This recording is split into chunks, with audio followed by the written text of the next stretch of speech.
হলো না, সিরিজ জয় হলো না।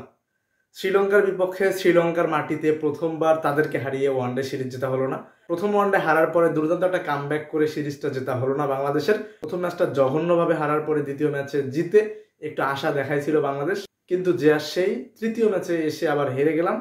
2-1 সিরিজটা আমরা হেরে গেলাম। হারারই কথা ছিল, কারণ শ্রীলঙ্কার মাঠে খেলা, তারা তাদের ঘরের মাঠে দুর্দান্ত একটা দল।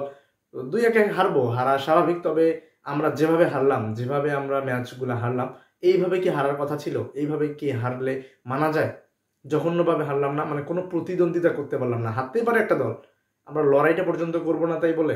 আজকের ম্যাচটাতেও তো কোনো প্রতিদ্বন্দ্বিতা করতে পারলাম না।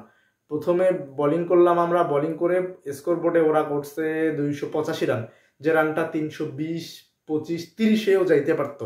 বিশেষ করে আসালাঙ্কা এবং কুশাল মেন্ডিস যেভাবে খেলতেছিল, তাদের যখন পার্টনারশিপটা হয়, 124 রানের একটা পার্টনারশিপ ছিল তাদের। 40 ওভার শেষে শ্রীলঙ্কার রান ছিল 222, হাতে আছে 7 উইকেট। বাকি 10 ওভারও তো অনায়াসে 100 রান করার কথা। সেখানে বাংলাদেশের বোলাররা দুর্দান্ত একটা কামব্যাক করছে বলা চলে। রানটা 300-তেই নিয়ে যাইতে দেয়নি, ইনফ্যাক্ট 290-তেই নিয়ে যেতে দেয়নি, 285-তে থামাইছে।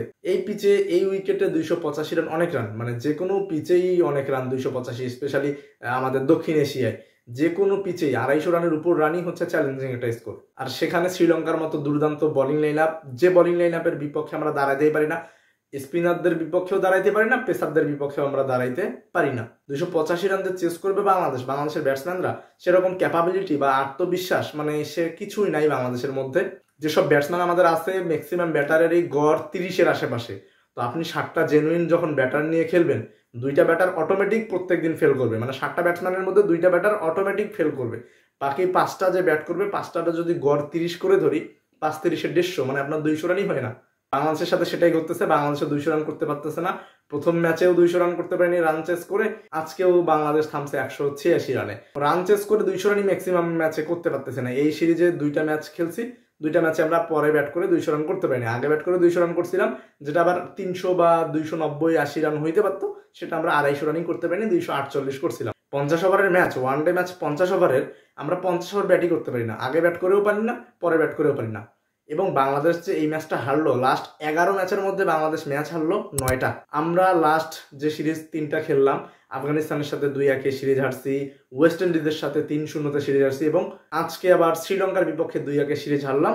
আমরা ভারতের মতো দলের সাথে ওয়ানডেতে সিরিজ জিততাম, সাউথ আফ্রিকার মতো দলের সাথে জিততাম, শ্রীলঙ্কা, আফগানিস্তান, ওয়েস্ট ইন্ডিজ এবং জিম্বাবুয়েকে পাত্তাই দিতাম না, ওদেরকে হোয়াইট ওয়াশ বলে বলে হোয়াইট ওয়াশ করে দিতাম।